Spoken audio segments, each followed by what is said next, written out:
talvez falte cafeína no sangue de vocês. E um bom dia fica xoxo. Dê um bom dia de verdade, bom dia. Bom dia! Que alegria a gente estar aqui com vocês hoje para falar um pouco sobre aquilo que eu estudo, que é uma máquina fantástica que existe dentro de vocês, que é essa máquina fantástica que existe dentro de vocês, chamada cérebro. Eu nunca esqueço a primeira vez que eu peguei um cérebro humano na minha mão. Em primeiro lugar, é pequeno, cabe na palma da sua mão. Em segundo lugar, é leve, pesa 1,2 kg, 1,3 kg. Então não é muito diferente de 1 litro de leite que você compra no supermercado. A textura é muito estranha, gente. E isso é o mais difícil de descrever. Porque o mais próximo que eu consigo chegar para você é que o cérebro parece queijo Minas Frescal.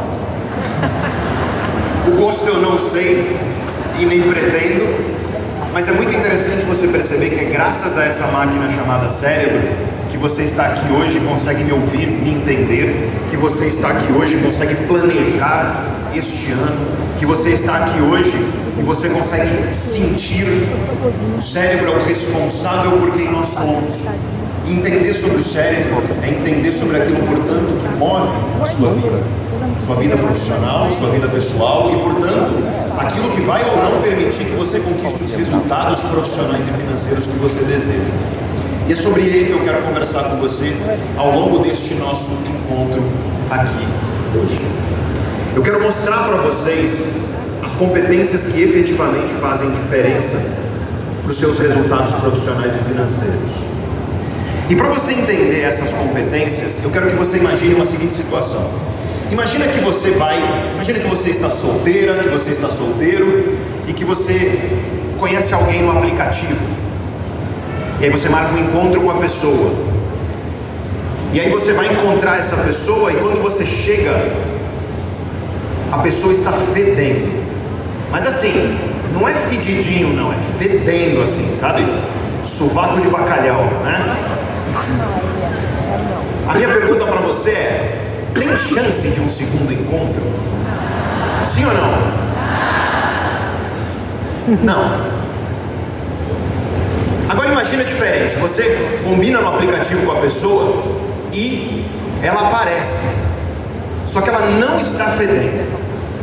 Eu não estou dizendo que ela está cheirosa, nada disso, ela só não está fedendo. Isso é um grande diferencial. Você sai depois e liga para suas amigas, para os seus amigos e fala: cara, você não acredita, eu conheci uma pessoa no aplicativo e ela não estava fedendo. Você percebe que não é um diferencial? Pois é, com as competências que vão ou não alavancar a sua profissão, acontece a mesma coisa. Existem competências que são as competências técnicas. Por exemplo, se você é um designer, é você saber operar Photoshop, Illustrator, Figma, seja lá qual for a ferramenta. Se você trabalha com vendas, é você conhecer bem aquilo que você vende, saber tecnicamente os benefícios do produto e saber como você traz isso para o seu cliente, expõe isso ao seu cliente. Isso é competência técnica. E curiosamente, competência técnica é como você ir a um primeiro encontro e não estar fedendo. É o básico, é o mínimo. Sem competência técnica você nem começa a jogar o jogo profissional. Competência técnica é o que abre as portas para que você saia do ruim para o ok, quando você está falando da vida profissional. Mas o que te leva do ok para o bom e do bom para o excelente? São as chamadas competências comportamentais. Elas são a chave para você ter resultados excepcionais. E as competências comportamentais, elas são as competências que permitem você dominar, em primeiro lugar, a si mesmo. E eu gosto muito dessa frase que eu vou colocar para vocês, de um cara chamado Khalil Gibran. E ele disse: Deus disse, ame o seu inimigo. Eu obedeci e amei a mim mesmo. E é interessante você perceber que muitas vezes nas nossas vidas, nossos grandes inimigos não são outros seres humanos, somos nós mesmos. Para pensar, quando você fala dos seus resultados profissionais, dos seus resultados financeiros, quantas das armadilhas que estão estão te impedindo de conquistar isso não estão dentro de você.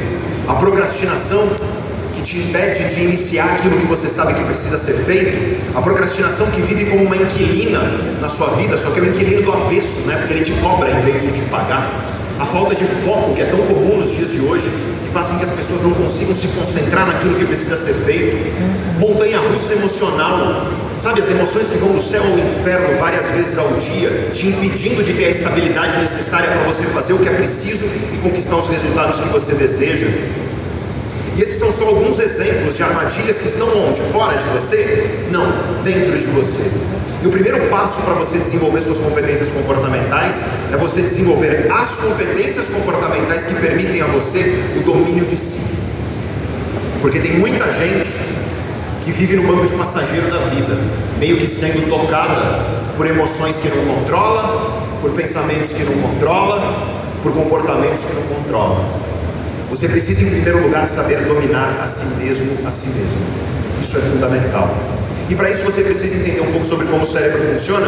E para te explicar como o cérebro funciona, eu quero colocar para você um dilema. Eu quero que você participe aqui junto comigo. E eu quero que você imagine a seguinte situação. Imagina que você está em uma planície bem vasta, bem vasta. E lá na frente, nessa planície, você vê um trilho de trem. Esse trilho de trem bem comprido, ele ao final se divide em dois. Então tem uma bifurcação, dois caminhos. E quando você olha, você vê que tem pessoas amarradas nesse trilho de trem. Imagina que eu sou um vilão de filme de terror e fui eu que fiz isso. Então tem um trilho de trem, no final ele abre em dois, e dos dois lados tem pessoas amarradas. Só que de um lado tem 5 pessoas amarradas, do outro tem uma pessoa amarrada.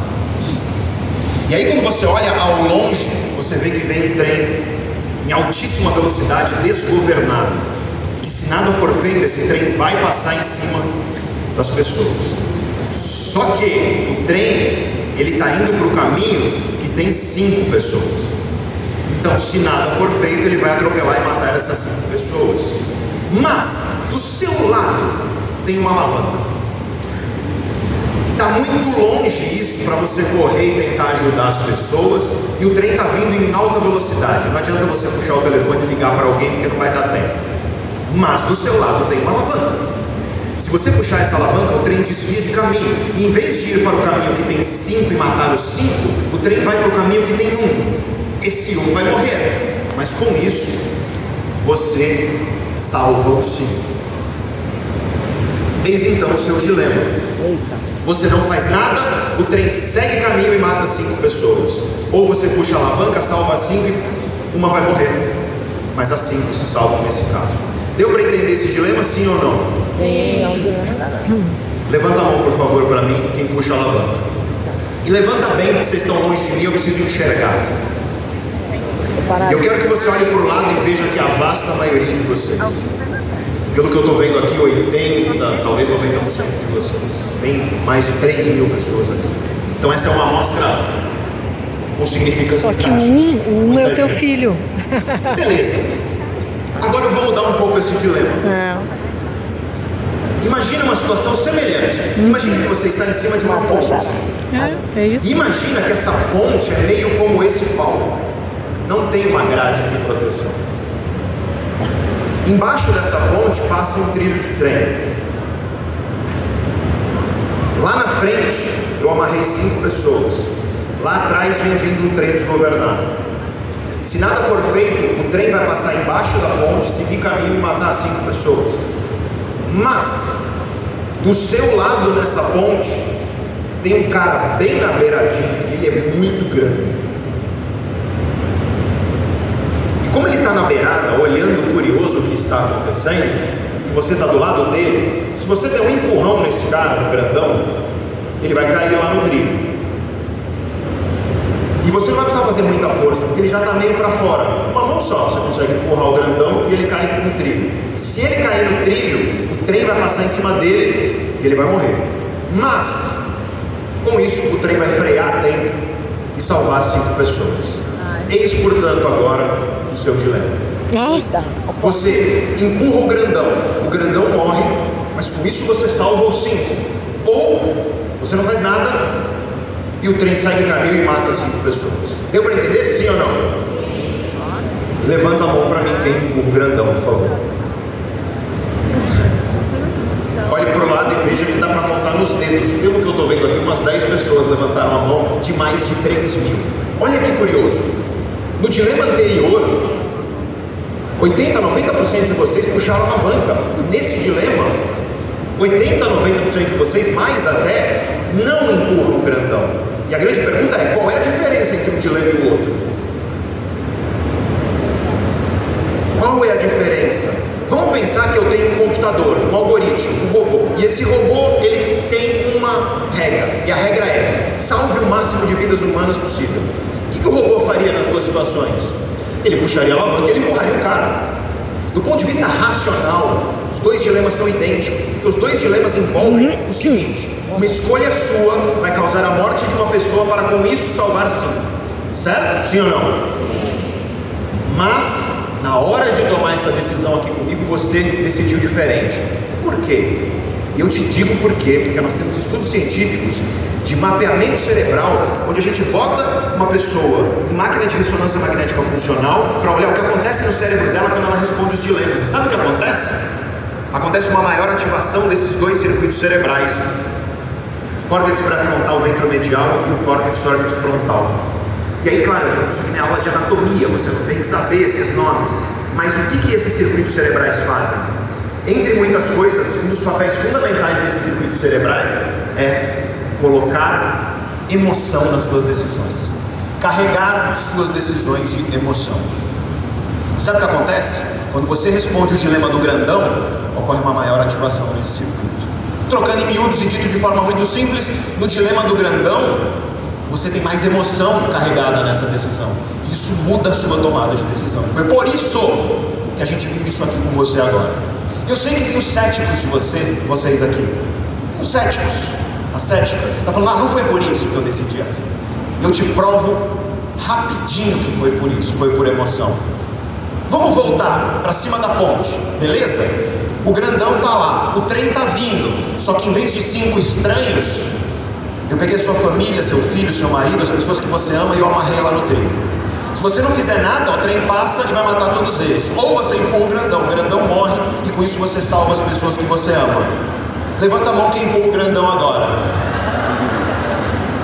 Praticamente 100% de vocês. Você dá uma voadora ali, né? O que eu fiz? Eu mudei a variável emocional. Eu coloquei sua família, pessoas que você ama. E quando eu mudei a variável emocional, eu mudei a sua decisão. Esse é um ponto. Uma vez eu dava essa mesma palestra e uma pessoa levantou a mão e falou: ô professor Pedro, se eu estou lá em cima dessa ponte, em vez desse grandão estar minha vizinha, não precisa nem ter alguém amarrado lá que eu empurro. Igualmente emocional, né? Então eu quero que você perceba que no fim das contas, o que eu tentei te demonstrar aqui é que a emoção influencia demais sua tomada de decisão. E eu quero mostrar isso aqui na prática. Vamos falar sobre marcas. Quem aqui, quando você vai num bar ou num restaurante, você pede uma Pepsi? Você desce uma Pepsi, você realmente prefere Pepsi? Levanta a mão. Tem 1, 2, 3 lá, mais uns aqui. Tá, menos de 10 pessoas. Quem aqui prefere Coca-Cola? Levanta a mão. A vasta maioria de vocês, e aí tem alguns que não bebem refrigerante e tudo mais. Beleza. Por que vocês preferem Coca-Cola? E claro que você vai virar para mim e falar, é mais gostoso. Ora, então me explica por que desde os anos 80 a Pepsi faz teste cego. O que é teste cego? Você dá os dois para a pessoa beber, só que você não diz qual é qual. Em teste cego, a maioria das pessoas prefere Pepsi. 50, 60% das pessoas preferem Pepsi. Só que aí quando você mostra, a maioria das pessoas prefere Coca-Cola. Se fosse o sabor, você concorda que no teste cego você teria uma preferência pela Coca-Cola? Se não é sabor, é o quê? E assim a gente tem estudo científico muito interessante. A gente tem estudo científico com pessoas que sofreram lesão cerebral, Então, danificou no cérebro da pessoa os circuitos de emoção. Essa pessoa ela tem aquilo que a gente chama de embotamento emocional. Ela não consegue produzir e sentir emoções de forma saudável.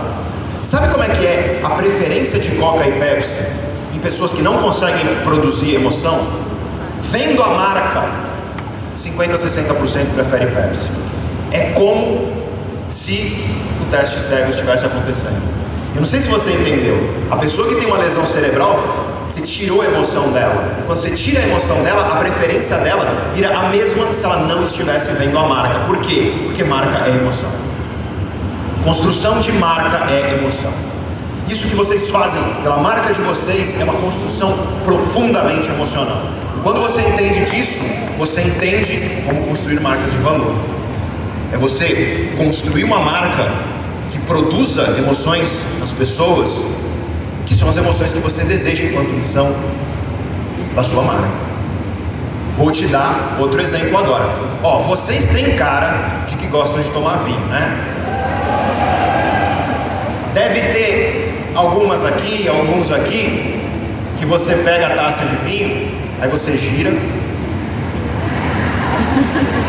aí você cheira, não conclui nada e faz assim, e aí toma.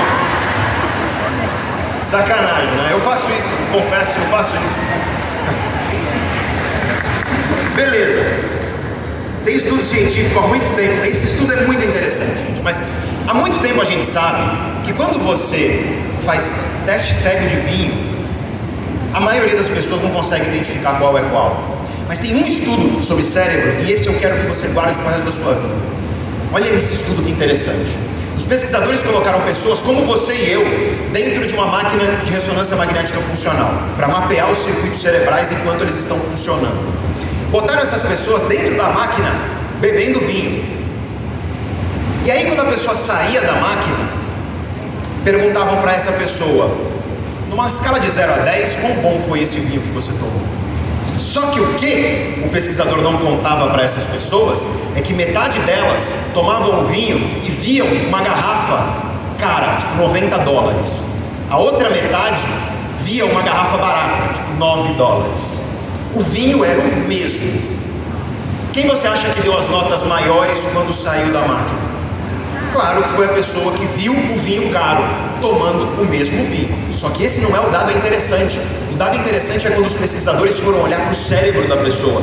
Porque quando os pesquisadores olharam para o cérebro da pessoa, eles descobriram que nas pessoas que estavam tomando o mesmo vinho, só que achando que era mais caro, ocorreu uma maior ativação nos circuitos de recompensa, prazer e motivação no cérebro. Mesmo vinho, só por achar que era mais caro. Então você que faz como eu e gira a taça e cheira e toma, de fato, só por acreditar que aquilo é melhor, a experiência fica melhor. E é por isso que quando você vai num baita restaurante, daqueles que é menu degustação, que tem 12 passos, eles trocam o seu talher e o seu garfo, você vai ter, pela mera expectativa da experiência, vai ser mais gostoso do que se você tivesse pedido no aplicativo e vindo embrulhado em papel alumínio. Por quê? Porque o contexto importa, a expectativa importa. Importa em termos de marca, importa em termos de aparência. Se eu estivesse aqui em cima desse palco vestido de sunga e suspensório, provavelmente você não me levaria tão a sério. Eu espero, tá?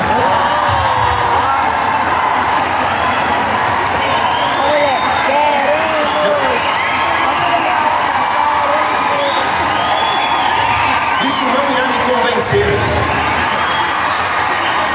E aqui, gente, a lição que fica é: vocês trabalham, vocês são uma empresa que trabalha, não é com um produto cosmético, você trabalha com a emoção que aquela pessoa tem, a emoção na aparência dela, ela olhar no espelho e se orgulhar da imagem dela, ela olhar no espelho e se sentir bela, ela olhar no espelho e se sentir uma pessoa de valor. E imagem importa, e importa sim, e isso é inegável, porque imagem está atrelado à expectativa emocional. E na essência, quanto mais você criar expectativas emocionais positivas para os seus clientes, mais você tende a ter bons resultados. E se você parar para pensar, isso é competência comportamental. Você saber fazer isso com eficiência. Não é uma competência técnica.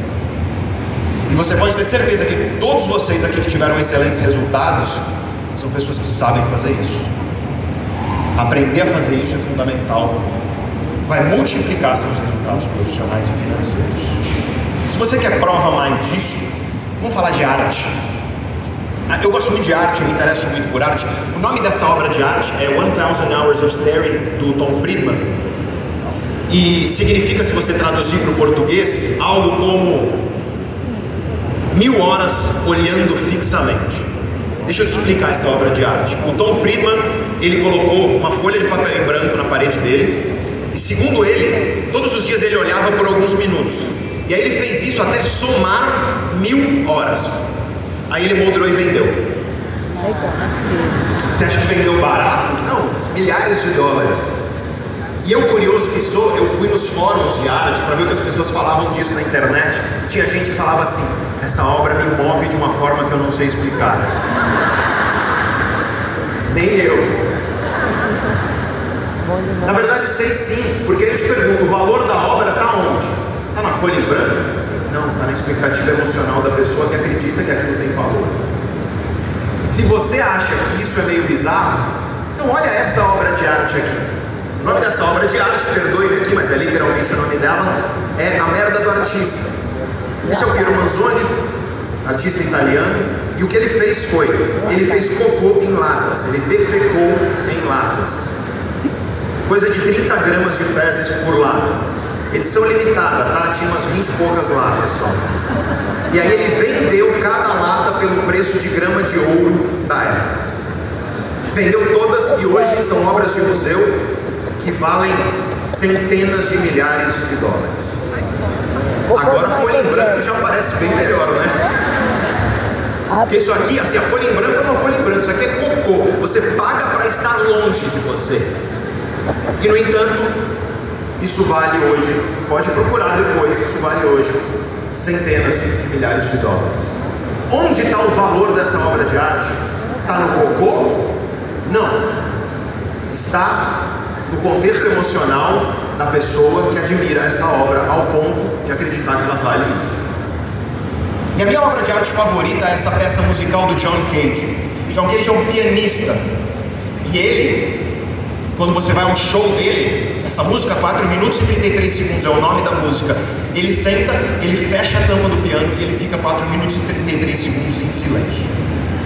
E você pode até achar interessante, um momento de reflexão, um momento de pensar, olhar para dentro em vez de ficar sendo estimulado. Mas isso não é o mais interessante. O mais interessante é que você pode abrir o seu Spotify agora e ouvir essa música. 4 minutos e 33 segundos de silêncio. E se você usa iTunes, né, da Apple, você pode comprá-la por 99 centavos. E nessa hora você fala, cara, quem que é o tonto que compra isso? Quem que é idiota para comprar isso? Basta você abaixar o som, o volume, pronto, né? E eu gosto muito do fato de que está super bem revisado, tem 4 estrelas ali. E o melhor não é isso, o melhor é que dá para você baixar uma amostra antes de você comprar, dos 4 minutos e 33 segundos de silêncio. Aí eu te pergunto, e assim, olha lá, gente, tá? Tem gente que comprou. Por quê? Onde está o valor disso? Está nas emoções da pessoa que comprou e vê naquilo, enxerga naquilo algo de valor. E você pode falar assim, Pedro, tudo bem, entendi obra de arte, mas aqui estamos numa convenção de negócios, aqui estamos falando de negócios e, portanto, a coisa é um pouco mais séria. Eu estou falando aqui com representantes de uma das maiores empresas de cosmético do mundo, eu estou falando com mulheres empresárias, eu estou falando com pessoas sérias. Como que isso aí se aplica à sua realidade? Bom, vamos falar de coisa séria então. Mercado de ações? Beleza. Um pesquisador, uns tempos atrás, ele resolveu ver se tinha alguma relação entre os movimentos que você vê na Bolsa de Valores de Nova York e o clima. Basicamente o que ele encontrou foi o seguinte: existe uma relação estatística entre clima e retorno de mercado na Bolsa de Nova York.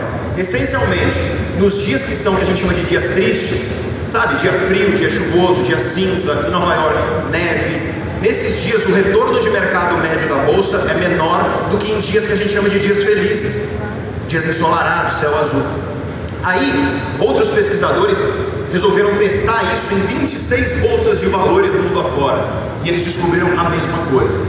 Essencialmente aqui, se eu fizer uma extrapolação extrapolar isso estatisticamente, então, se eu extrapolar estatisticamente e eu imaginar que todos os dias do ano eles serão dias que são ensolarados, dias belos, o retorno de mercado médio das bolsas de valores segundo esse estudo seria coisa de 25%. Já se eu extrapolar e todos os dias do ano, se eu extrapolar e todos os dias do ano forem dias que a gente chama de dias tristes, chuva, neve, nublado, o retorno de mercado médio seria 9%. Por quê? Porque clima afeta o humor, e o humor afeta o comportamento. Especialmente luminosidade natural afeta demais o sistema do seu cérebro e do seu corpo, que te deixa alerta, que te dá vontade de viver, que te dá energia para fazer as coisas. E isso afeta o comportamento, claro, de quem trabalha na bolsa de valores. Só que eu quero que você perceba que isso não é consciente. Não é que o cara acorda, tá sol, ele fala: hoje acho que eu vou me comportar diferente no mercado. Isso influencia o seu comportamento inconscientemente. E o poder das emoções, ele é profundamente inconsciente. E portanto, para você assumir o comando da tua carreira e dos teus resultados profissionais e financeiros, você precisa começar a enxergar como que emoções inconscientes prejudicam o seu comportamento, sem que você veja, de modo a fazer com que você esteja adotando comportamentos que são prejudiciais para os resultados que você quer. E a lição que fica de tudo isso, como diz o Simon Sinek, é um autor que eu gosto muito dele, e ele costuma dizer: todos os seus clientes são pessoas. Todo mundo que está aqui é gente, ser humano, pessoas. Todos os seus fornecedores são pessoas. Se você não entende de pessoas, você não entende de carreira e de negócios. Só que aqui eu faço um adendo: se você não entende de emoções, você não entende de pessoas. E portanto, você precisa, para dominar a si mesmo, você precisa compreender como as suas emoções governam a sua vida de modo que você não está enxergando. E você precisa não só isso, compreender as emoções das outras pessoas também. Sem isso, vai ser difícil você conseguir estabelecer uma conexão emocional com um cliente, por exemplo, para você fazer com que ele enxergue o valor daquilo que você está vendendo, e com isso, claro, você consiga maiores conversões e melhores resultados. Só que a questão é que você não controla o que você sente. Apesar de ter gente que diz por aí que eu controlo o que eu sinto, você não controla o que você sente. Quer ver a prova disso? Vamos supor que você está solteiro, e você faz tempo que não se apaixona.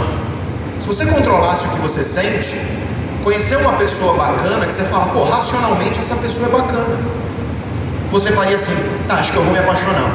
Pronto, me apaixonei. Não é assim que acontece, certo? Afinal de contas, quantas vezes você não conhece uma pessoa que você fala: cara, racionalmente essa pessoa seria incrível, só que eu não tenho essa conexão emocional com ela? Ou então, o mais difícil ainda, que é você estar apaixonado, apaixonada por uma pessoa que você sabe que é ruim, sabe? Que sinal vermelho. Se você controlasse suas emoções, você conseguiria desapaixonar no estalar de dedos. Igual você puxa o aplicativo para pedir uma pizza, você desligaria emoções, ligaria emoções, e o cérebro não é capaz de fazer isso. Você não controla o que você sente, mas você controla o que você faz com aquilo que você sente. Tem duas coisas que estão no seu controle, e só duas, que pode parecer pouco, mas é grandioso. Número 1, o seu comportamento, aquilo que você faz. Está plenamente no seu controle? Não, porque existem comportamentos super automáticos, que a gente chama de hábitos, por exemplo. Mas parte do seu comportamento, das suas ações, está no seu controle. E uma segunda coisa que você consegue controlar é seu foco. Parcialmente. Até porque tem pessoas, por exemplo, que têm transtorno de déficit de atenção ou hiperatividade, têm maior dificuldade com isso. E mesmo nós que não temos esse transtorno, nós temos dificuldade muitas vezes de controlar nosso foco, porque às vezes a gente fica sendo chamado sem que queiramos para coisas que nos distraem daquilo que precisamos fazer. Mas essas duas coisas são as que estão parcialmente no seu controle. Toda a sua energia, ela precisa ser colocada naquilo que está no seu controle. E portanto, você não controla o que você sente, mas você controla o que você faz com o que você sente. Se você teve um resultado ruim, você não controla se sentir mal por isso. É natural, inclusive é algo positivo se te ensinar a você lutar cada vez melhor.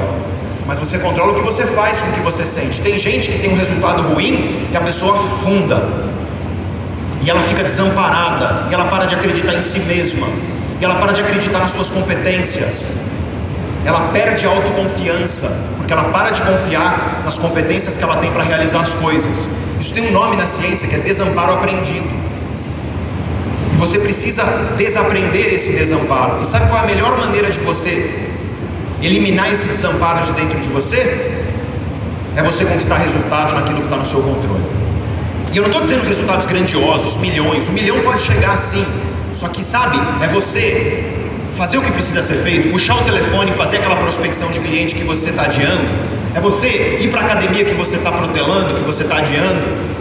É você parar de ferir as promessas que você faz para si mesmo. Imagina, por exemplo, se você um belo dia acorda e está sem energia na sua casa, e aí você vê que não é um problema da energia geral, é um problema da sua caixa lá de energia, a energia caiu. E aí você precisa chamar um eletricista porque o problema está na tua casa. Você liga para um eletricista, esse eletricista fala: beleza, amanhã 8 horas da manhã eu estou aí com você. Aí você, vai atrasar no trabalho, não vai conseguir trabalhar de manhã, mas beleza. Você faz a tua agenda para esperar o eletricista. Dá 8 horas, ele não aparece. Dá 9, ele não aparece. Dá 9h30, você liga, ele fala: desculpa, tá difícil aqui, não vou conseguir hoje, mas amanhã eu vou, tá? Aí você fica bem bravo, bem brava, e aí você fala: tá bom, tá sem energia elétrica, a geladeira vai apodrecer as coisas, tudo bem. Dia seguinte, 8 horas da manhã, o cara não vem de novo. Aí você espera 9 horas, 9h30, liga para ele, ele fala: desculpa, tá difícil aqui. Eu te pergunto, você confia que ele vai vir na terceira? Tua confiança no cara foi embora. Por quê? Porque ele feriu a promessa que ele tinha feito para você. Se isso acontece com o eletricista, com os outros, por que você acha que isso não acontece com você? Quantas promessas você faz para si mesmo, para si mesma, você não cumpre? Isso está destruindo tua autoconfiança.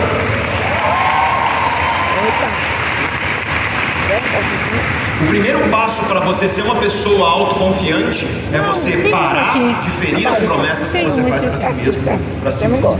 Cumpra aquilo que você promete para si mesmo, dia a dia, das pequenas às maiores coisas. Hoje eu não vou comer besteira e não comer. Hoje eu vou à academia e ir. Hoje eu vou prospectar X clientes e ir prospectar.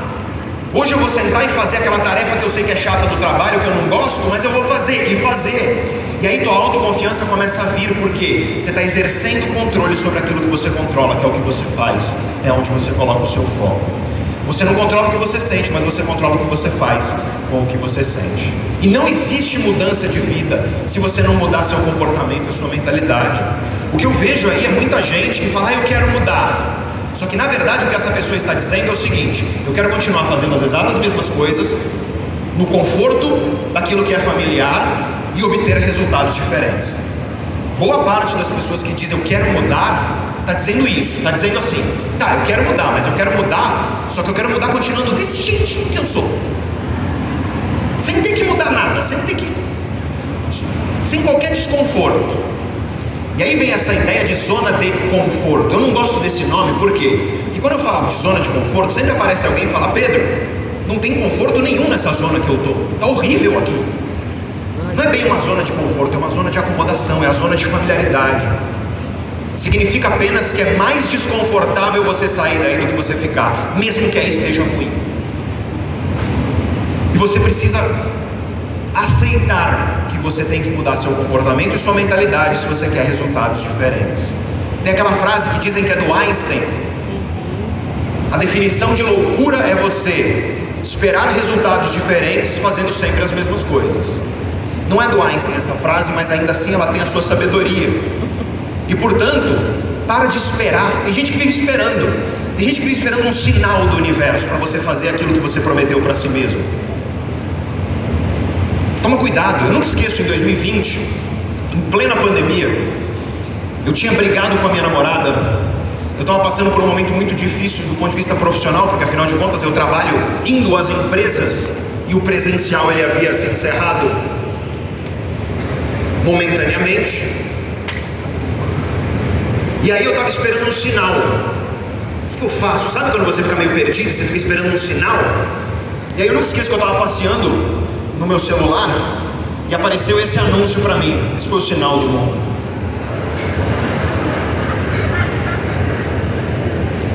Olha o preço disso, cara, R$6.000. Se eu pagar isso num boneco desse, o mínimo que eu espero é quando eu acordar à noite para ir no banheiro, ele tem que vir atrás de mim com uma faca para tentar me matar. É o mínimo que eu espero. Olha o sinal que o universo me deu. E o ponto é esse: você vive à espera de um sinal mágico do universo. Sabe qual é o sinal? O sinal é que você está vivo. O sinal é que você está saudável. O sinal é que você tem um cérebro humano. Esse é o sinal. O sinal é que você tem a dádiva de poder ter um cérebro humano e fazer diferente todos os dias. Esse é o sinal. Não é o mundo que vai te dar um sinal. O sinal está dentro de você. Para de esperar e começa a agir. Isso vai trazer resultado. Eu gosto muito dessa frase do querido Manuel Clemente, que é um escritor português, e ele diz: saber o que é melhor para você e não fazer também é traição.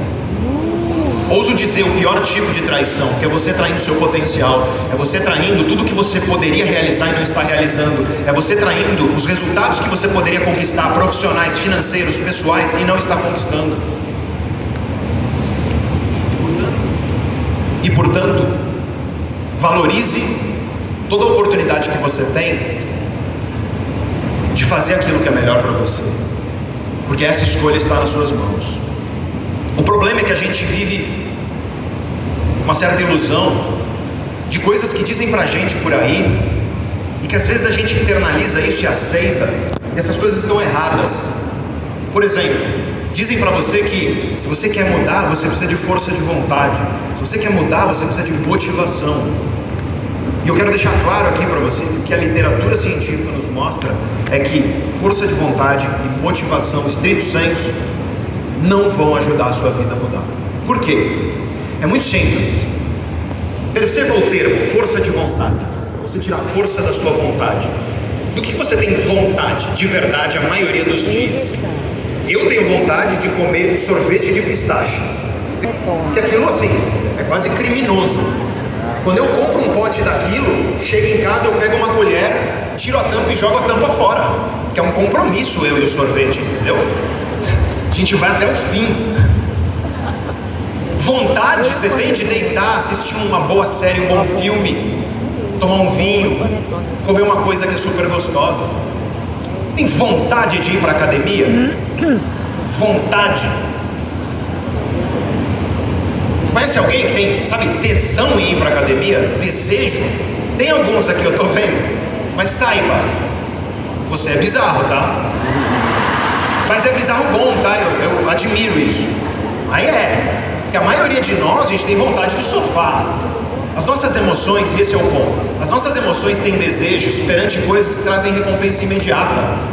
Que são prazerosas ali na hora, que são gostosas ali na hora, que são confortáveis ali na hora. As nossas emoções tendem a ser refratárias, avessas a desconforto. E nesse sentido, se você confia em motivação para você fazer as coisas, sabe o que vai acontecer? Vai ter dias que você vai acordar motivado, vai ter. E aí você vai fazer as coisas. Só que vai ter dias que você não vai acordar motivado. E aí você não vai fazer. E o problema é que 99% das pessoas fazem o quê? Fazem as coisas quando estão motivadas. E o que o 1% que está lá nos melhores resultados, o 1% de melhor resultado, o que eles fazem? Eles fazem no dia ruim aquilo que eles fariam no dia bom. Não é porque é gostoso, não é porque eles estão com vontade, não. Não é porque eles estão motivados. É porque eles têm um comprometimento com a vida que eles querem construir. É você ter, em vez de força de vontade, você ter força de visão. O que é força de visão? Clareza sobre onde você quer chegar.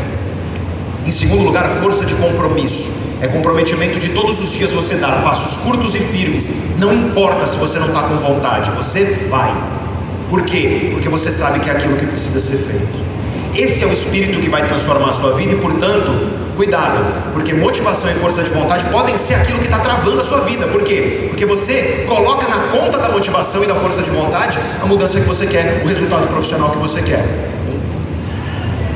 E isso pode estar te travando. E eu quero que no teu próximo dia ruim, dia que você acordar mal, sem muita vontade de fazer as coisas, você lembre disso e pense assim: é o que eu fizer hoje que vai determinar meu sucesso ou não. É no seu dia ruim que você vai determinar ou não o seu sucesso. Porque o que a maioria faz é ser guiado por motivação e força de vontade. Agora, o que o 1% que está lá com os melhores resultados profissionais e financeiros faz é não contar com isso, é fazer. E quando você começa a agir, a motivação vem depois, a energia vem depois. É você inverter a ordem, é agir para se motivar e não esperar a motivação para agir. E a gente tem toneladas de literatura científica que mostram que esse é o caminho mais eficiente para você mudar a sua vida. Só que no meio do caminho, no mundo de hoje, as pessoas vivem oferecendo pra gente atalhos. Nós vivemos num mundo de atalho. Aliás, eu não estou dizendo que isso é uma coisa de hoje.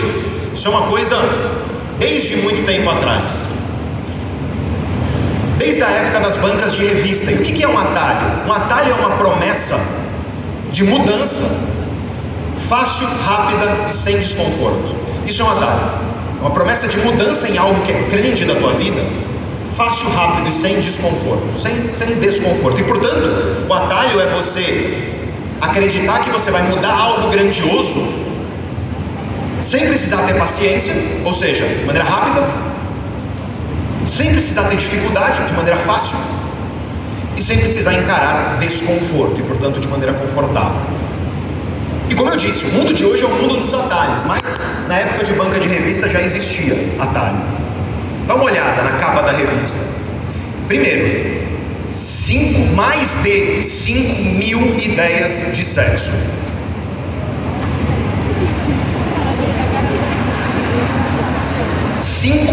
Velho. Pensa 20 aí. Vamos exagerar. Aí você vê lá, como ficar linda, como secar a barriga. Sabe, o atalho que eu acho mais interessante é o suco para secar a barriga.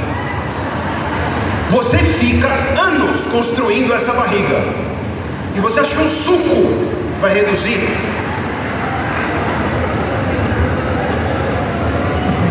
E aí as pessoas falam: ah, Pedro, você está sendo preconceituoso com publicações femininas. Não, tem a versão masculina. Sarado quando? 30 dias. Olha o corpo do maluco. Olha o corpo desse cara. 30 dias. Se você sedentário começar a ir para academia, em 30 dias não passou nem as dores horríveis de ter começado. Pegada da sedução, como seduzir. Sabe atalho? Você vai conseguir uma coisa grandiosa de forma fácil, rápida e sem desconforto. Quer ver outro exemplo de atalho? Tudo que oferecem pra gente quando você abre as redes sociais é fórmula de enriquecimento rápido, é 21 dias disso ou daquilo, é milagre disso ou daquilo. E deixa eu te deixar uma coisa muito clara: não existe atalho para nenhuma jornada grandiosa da sua vida. Falou tudo. Não existe. Resultados excepcionais dependem de você ter um comprometimento excepcional. Só que infelizmente o mundo de hoje, ele faz uma coisa que é um pouco problemática para nós, né? Por quê? O mundo de hoje, ele está sempre prometendo que tudo vai ser confortável. Você não vai precisar ter desconforto, você vai ficar rico. Vai ser rápido. Você não vai precisar ter desconforto. Você vai conseguir emagrecer, você vai conseguir os músculos que você quer. É promessa para tudo que é grandioso. Hoje a gente tem promessas de atalho. Sabe qual é o problema? E esse é o grande problema do ser humano e das suas armadilhas. É que a pessoa vai, ela tenta o atalho, não funciona. Por quê? Porque atalho não funciona. E o que ela faz? Ela aprende e fala: bom, atalhos não funcionam, então eu vou seguir pelo caminho que é o caminho verdadeiro de comprometimento, que vai ser desconfortável. Não, ela busca outro atalho, aí não funciona. Ela busca outro atalho, aí não funciona. Aí ela fala assim: ai, não dá certo comigo mesmo. E entender que não existe crescimento sem dor e desconforto. E eu estou falando aqui literalmente. Quando você pensa em alterações no cérebro, especialmente depois da vida adulta, o cérebro continua se transformando por toda a vida, mas uma das condições para que o seu cérebro se transforme e você se torne uma pessoa melhor é você se expor a situações de desconforto, a situações que são estranhas a você, que não são familiares. Isso vai levar seu cérebro a talvez se transformar. Claro que você não pode exagerar, e aí vem aquilo que a gente chama na ciência de engajamento. Porque se você faz algo que é desconfortável demais em exagero, você vai estar num estado de estresse que vai te paralisar. Aí é estresse em excesso. Agora, se você não se desafia e se coloca em situações que são desafiadoras e um pouco estressantes, na fronteira da sua zona de acomodação, o que acontece? Você fica entediado, desmotivado, a vida perde, sabe, ela perde seu encanto. Então você tem sempre que estar se desenvolvendo, se expondo a coisas que vão dar medo e frio na barriga, sim, porque esse medo e esse frio na barriga, eles são um sinal de que aquilo está na fronteira do que vai fazer com que você se transforme, com que você fique cada vez melhor, porque não existe crescimento em qualquer sentido grandioso da vida sem você ter que encarar dor e desconforto com inteligência, para você não abraçar coisas que são grandes demais e se estressar ao ponto de você paralisar ou adoecer, como muita gente faz. Porque tem gente que exagera isso e aí termina num burnout, por exemplo, termina no esgotamento emocional. É você fazer isso de maneira saudável, inclusive respeitando o seu descanso, o seu lazer, porque o cérebro precisa de descanso e de lazer para funcionar em sua plena potência. Não existe um cérebro na sua plena potência se ele não está descansando, tendo momentos de lazer, momentos com as pessoas que você ama. Mas é preciso que no momento em que você está querendo crescer e se desenvolver, você se exponha sim a riscos, de maneira inteligente, claro, de maneira consciente, claro, mas se exponha para que você expanda cada vez mais os horizontes de quem você é e se torne uma pessoa cada vez maior e melhor. Só que nesse mundo de aparências efêmeras, no mundo online, onde muitas vezes você abre o LinkedIn e é só história de sucesso, e dizem que o cemitério dos perdedores é silencioso. Por quê? Porque quando você abre as redes sociais, só falam de sucessos, de sucessos, de sucessos. Os fracassos, cadê? E a grande questão é que tem muita gente paralisada com medo de arriscar, porque a pessoa fala, mas e se eu falhar? Meu amigo, minha amiga, você vai falhar. Até porque para você bem suceder, você precisa falhar, tropeçar e cair, entender por que você caiu com inteligência, levantar mais forte e continuar lutando, só que agora mais forte. Não é errando que se aprende, porque se você só erra, levanta e faz a mesma coisa, você vai continuar errando o resto da vida. É errando, entendendo por que você errou e continuar lutando cada vez mais de maneira cada vez mais inteligente, de maneira cada vez mais forte. Erre sim, mas aprenda com cada erro.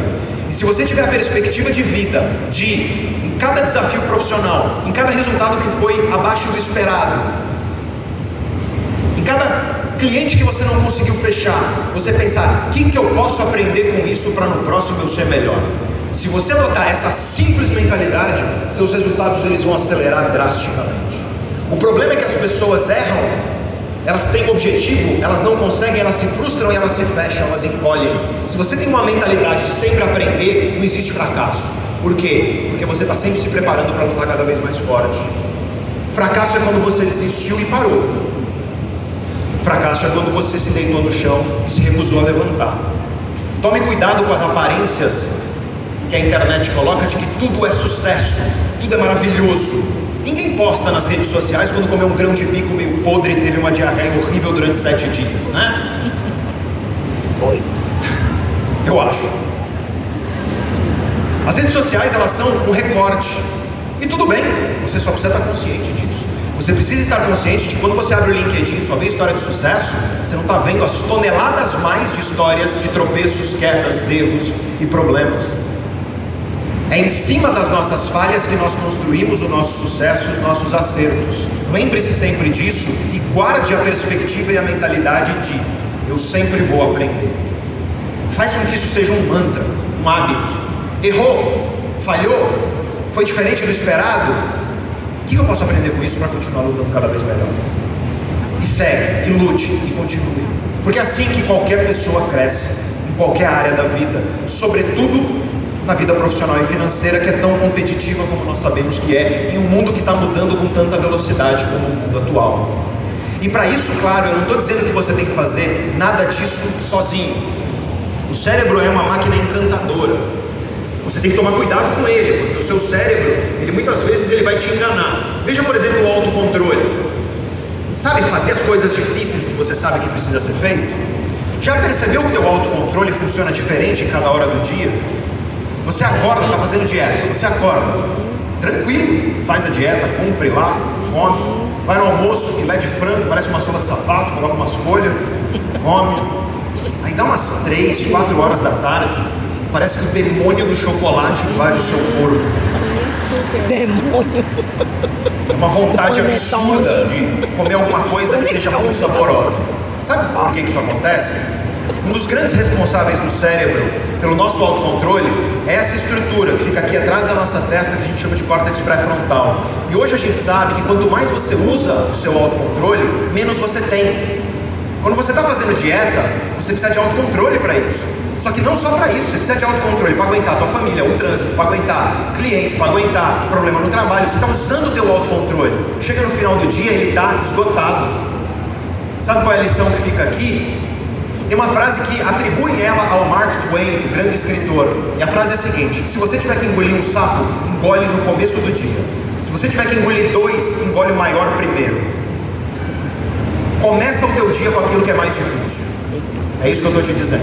O que é mais difícil? É ir para a academia? Começa o teu dia com isso. O que é mais difícil? É ligar para um cliente? Começa o teu dia com isso. Comece o teu dia com o maior desafio, que é onde você está com o teu autocontrole mais pleno. Depois que você engole um sapo grande no começo do dia, os outros parecem pequenos. Se você matar um leão enorme no começo do dia, os outros vão parecer jaguatirica, talvez um gatinho. E portanto, entenda que o seu cérebro, ele traz esse tipo de armadilha. E lembre-se que você não precisa fazer nada disso sozinho. Eu gosto muito dessa frase do Isaac Newton: se eu enxerguei mais longe foi por estar em pé sobre os ombros de gigantes. Se você está aqui, é certamente porque você se inspirou em pessoas que permitiram a você se tornar alguém melhor. Eu não estou falando para você se comparar com as pessoas, eu estou falando para você se inspirar, porque isso é muito diferente. O que é você se comparar com uma pessoa? É você usar a vida da pessoa como régua para medir o valor da sua. Isso é péssimo, isso faz muito mal. O que é você se inspirar? É você encontrar na história de outra pessoa energia, encanto para você construir a sua própria história. Isso é excepcional. Vocês estão aqui num ambiente onde vocês podem trocar experiências. Vocês estão aqui num ambiente onde vocês podem aprender umas com as outras, uns com os outros. E esse ambiente é um ambiente riquíssimo para o teu crescimento, porque nada do que eu disse até aqui você deve fazer sozinho. Obrigada por me Até inspirar, porque então, não basta o domínio de si, não basta você dominar a si mesmo, você precisa compreender profundamente Esse é os o outros primeiro seres seminário que eu humanos. não faço discurso. E você precisa aprender a criar conexão Já com eles. Primeiro da sua vida. Você precisa Isso é saber muito como forte. dialogar. Cada Primeiro seminário da cliente sua seu vida, de toda a tem sua um perfil. trajetória. Eu não faço E para discurso. cada cliente você tem uma abordagem Toma. adequada a esse perfil. Teve um seminário Você que eu precisa fiz entender o seu mundo interior e dominar a de si. 25 Você precisa seminários, entender o mundo do 25 outro. Isso é muito forte. Compreendê-lo profundamente, você precisa aprender a fazer uma ponte entre os dois. E é isso que vai trazer resultado profissional excepcional. As competências comportamentais são as competências que permitem isso. Você entender e compreender e dominar a si mesmo, você entender profundamente o outro e você criar uma ponte. É você saber se comunicar, é você saber persuadir, é você melhorar cada vez mais as suas técnicas de negociação, persuasão e comunicação. É você entender que não adianta você usar a mesma técnica com todos os clientes, porque algumas técnicas estarão mais adequadas a um perfil, enquanto outras técnicas estarão mais adequadas para outro. É você ter um arsenal de ferramentas comportamentais que você construiu na base da tentativa, do erro, da aprendizagem, e você vai afiando isso para se tornar cada vez mais eficiente. É sendo humano de verdade, entendendo o comportamento humano. Só que existe uma coisa para mim que é a que bloqueia e impede e trava a nossa transformação, e a pior de todas, que é uma grande ilusão que a gente vive na nossa vida. Nós vivemos uma terrível ilusão de imortalidade. As pessoas acham que vão viver para sempre. Chegam no teu aniversário e falam para você assim: parabéns, mais um ano de vida. Está errado, é menos um ano de vida. Aí você pensa: pô, o cara vai terminar a palestra do jeito mais macabro que eu já vi. Não, por favor.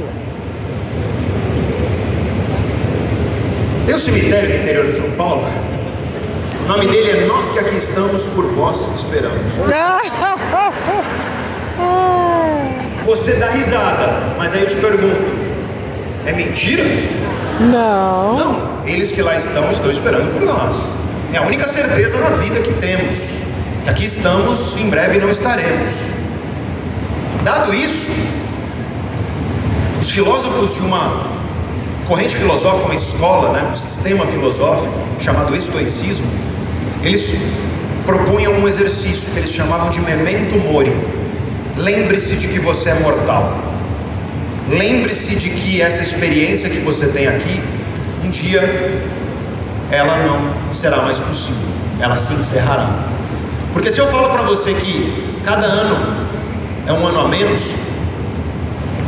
é um ano a menos de vida, mas pode ser um ano a mais de conhecimento, pode ser um ano a mais de experiência, pode ser um ano a mais de sabedoria, pode ser um ano a mais de amor, de relações que te engrandecem, de resultados, isso pode. Mas ano a menos de vida é um a menos mesmo. A grande questão é que isso não é triste. Sabe o que é triste? Triste é você seguir pela vida esquecendo disso. É verdade. Cada quadradinho nessa imagem que eu coloquei para você, cada quadradinho desse, ele representa um pedacinho da sua vida. Cada quadradinho desse representa um mês em uma vida de 90 anos de idade. Então você tem aqui um ano. Se você tem 30 anos de idade, já passou isso. Se você tem 45, já passou isso. Eu não vou colocar mais porque eu não quero entristecer. Mas o que eu quero que você perceba é que triste não é você estar consciente da sua mortalidade. Triste é você desperdiçar cada um desses quadradinhos vermelhos sem confiar em si mesmo, sem lutar pelo que você acredita.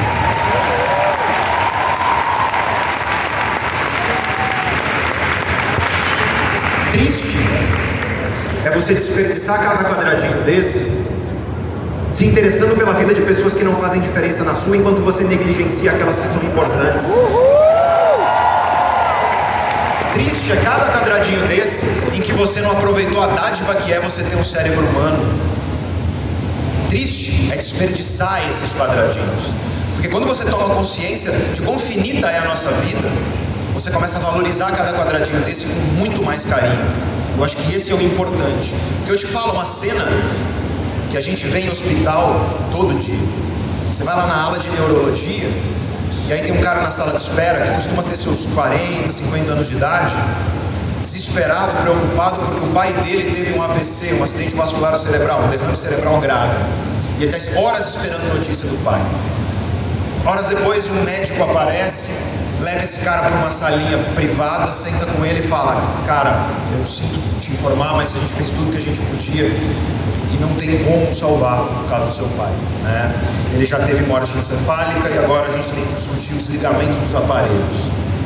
E aí você vê um cara de 40, 50 anos de idade chorar igual uma criança, e ele vira e fala: mas doutor, eu queria poder me despedir do meu pai, porque eu não falo com ele há 10 anos. Só que agora não dá mais. Mas o pai desse cara estava lá 10 anos ao alcance de um telefonema, um abraço, um pedido de desculpa.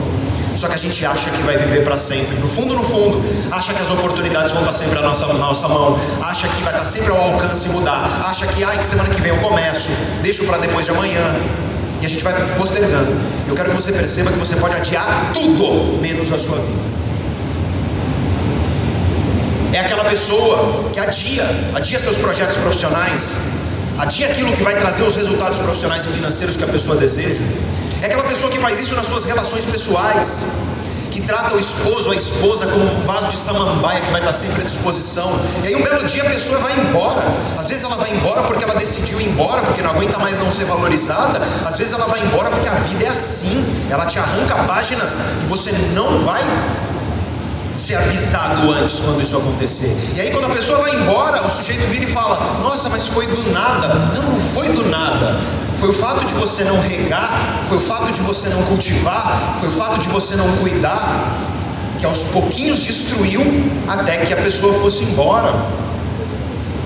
Eu tenho a plena convicção de que se nós fôssemos conscientes da nossa mortalidade, cara, você não brigava no trânsito, você não ficava bravo porque tem um risco na roda do seu carro, você não ficava tendo brigas triviais com as pessoas que você ama, você não postergaria aquilo que você precisa fazer para conquistar os resultados profissionais e financeiros que você tanto sonha. E claro, podemos acreditar que existe uma vida depois dessa, não há problema, mas você tem que concordar comigo que essa aqui é única e que um dia você vai fechar os olhos e essa experiência não estará mais à sua disposição. Então trate de saborear, porque olha, nós somos insignificantes. Sim, somos. Eu acho que é uma das sabedorias da Bíblia mais ignoradas convenientemente pelas pessoas. Do pó viemos e ao pó retornaremos. Mas, apesar disso, nós somos especiais, porque foi dada a nós a dádiva de estarmos aqui com um cérebro humano. Porque cabrito não faz isso que a gente está fazendo aqui, não. Você não vai ver 3.200 cabritos sentados para discutir como vai ser o ano, como as coisas vão melhorar. O ser humano faz, porque na raiz da biologia do cérebro humano está a transformação. E para mim não existe dádiva maior do que você ter um cérebro que te permite fazer tudo isso, transformar, melhorar, ser uma pessoa cada vez melhor, aprender o tempo inteiro, sempre, até o fim da sua vida. E a lição que eu quero que fique disso para você é que você, em frente a isso, aceitar a mediocridade é sinônimo de ingratidão. É você ser ingrato no cérebro que você tem, as oportunidades que você tem. E o que é a mediocridade? Mediocridade é você não lutar para colocar para fora o potencial que você sabe que tem dentro de você.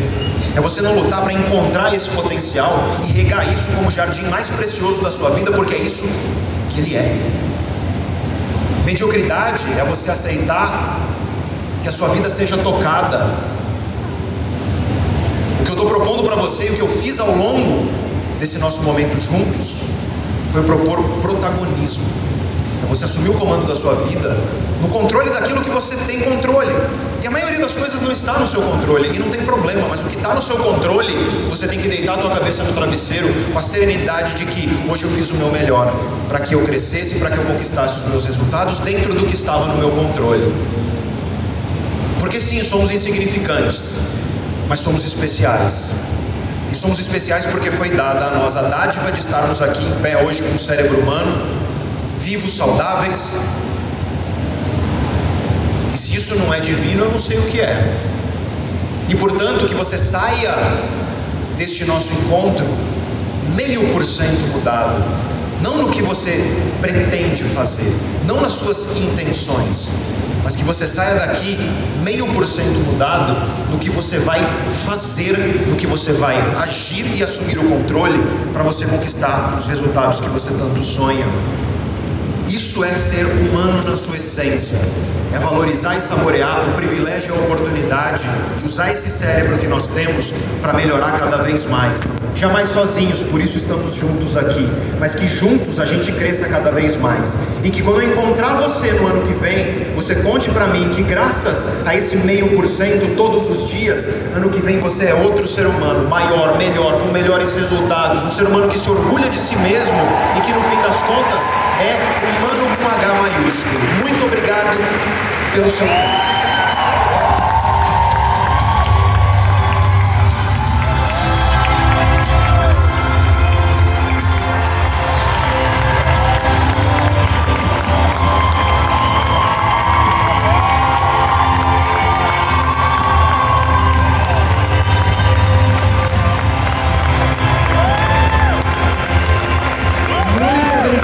Pedro, e deu até cascadinha a gente quando viu os quadradinhos. Foi um tapa na cara, outro tapa na cara, mas a gente queria agradecer muito, muito a sua presença. Lembrando, gente, sigam ele no Instagram e no YouTube, tem muitos e muitos conteúdos. Neurovox, é o canal, né, do... Isso, aliás, gente, terça-feira que vem está começando um evento nosso, onde a gente vai se dedicar durante 4 aulas ao vivo, gratuitas, para você desenvolver suas competências comportamentais. Manda uma mensagem no Instagram falando eu quero, só isso, no meu direct, que você recebe o link gratuito para você participar, tá bom? Maravilhoso. Eu quero fazer uma única pergunta para você que pode bem, você que infelizmente teríamos conteúdo para os 3 dias do evento, ele poderia ficar os 3 dias inteiros e ainda teria conteúdo, mas a gente pode sentar, gente. Começou o ano de 2024, então começou o ano cheio de promessas. A gente está aqui nesse evento, repleto de motivação, mas você já deu um balde de água fria em todo mundo, que daqui a alguns dias a motivação já não vai acontecer. E a gente também tem vários sonhos, tem várias metas, e você durante a sua palestra falou de muitas, deu várias dicas importantes, né? De como ser protagonista da sua história. Mas aí eu só queria que você pudesse dar alguma dica. Eu tô aqui, eu cheguei, tô feliz. Aí no dia seguinte eu já tô desmotivada, eu já não sei mais, já tô desistindo. Eu já dei várias desculpas esfarrapadas. Foi a minha diretora, foi a minha nacional, foi meu marido, foi meu filho, é o tempo, foi por resfriar. Então as desculpas vão acontecendo.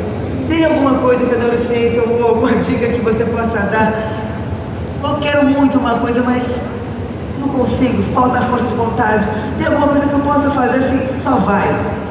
É só vai? Vamos lá, é a gente unir 3 ideias que eu trouxe aqui ao longo da nossa conversa. Número 1, é você saber o carro que está vindo te atropelar antes dele atropelar. Isso é muito importante, porque aí você consegue desviar dele. Então eu quero que vocês saibam, aqui você está cheio de energia, aqui as emoções estão fervendo, a motivação está quente. Só que vai passar. Vai ter o dia que você vai acordar e você vai estar borocochô, como dizia a minha avó, sem energia, sem vontade. E eu quero que você saiba que isso vai acontecer. Isso é a primeira coisa, esse carro vai vir, saiba desviar dele. E quando você acordar borocochô, você tem que lembrar do que eu estou te falando agora, que é assim, lembra, é normal, não existe estar motivado 100% do tempo, isso não existe. É saudável que as emoções elas oscilem, é normal. Só que nesse momento, agora consciente disso, que você tem que fazer uma segunda coisa, que é, eu não vou esperar tá bem para fazer, eu vou fazer. Eu não vou ficar esperando estar motivado, cheio de vontade. Eu vou primeiro fazer. Faz. E aí eu te prometo, vem o terceiro ponto. A energia, a motivação e a confiança vai vir depois. É você sempre lembrar que as suas emoções, elas são, no fim das contas, a consequência de você agir da forma correta. Para de achar que deitado na cama, no sofá, sentado no escritório, procrastinando, vai aparecer, lembra do sinal que eu falei? Vai surgir o sinal. Não vai. Age.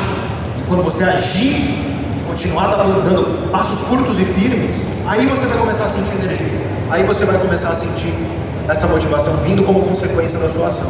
É você inverter a lógica que a maioria das pessoas usa para reger a vida, que é a lógica do eu vou esperar o momento, eu vou esperar o mercado, eu vou esperar o diretor, eu vou esperar tá bem, eu vou esperar o sinal do universo. E aí eu quero te falar uma frase do grande Lúcio Aneu Sêneca, um grande filósofo estoico. E o Sêneca diz o seguinte: existe uma coisa, uma característica comum a todos os tolos: eles vivem sempre se preparando. O que ele quer dizer com isso? Ele não quer dizer que você não tem que se preparar, mas o tolo ele só se prepara, ele nunca age. O que o Sêneca está dizendo é que se você quer ser sábio, prepare-se sim, porque é importante, mas haja. Porque agindo você vai ter o conhecimento mais precioso do que você pode fazer se você errar, para agir melhor e melhor e melhor e conquistar resultados cada vez melhores. Então, se você quer estar lá no 1% que tem os melhores resultados, comece a fazer o que 99% das pessoas não fazem. Que é o quê? Age. Para de esperar, age. Aprende com a ação, age melhor. Tropeçou e caiu, aprende com a queda, levanta, age melhor. E você tem que ter um mantra dentro de você. Acordou mal, lembra disso. Não está num dia muito bom, lembra, é o que eu fizer hoje que vai determinar o meu sucesso e os resultados que eu vou ter. É no seu dia ruim que você determina se você vai estar lá no 1% ou se vai fazer igual 99% das pessoas que vivem inventando desculpa. Maravilhoso.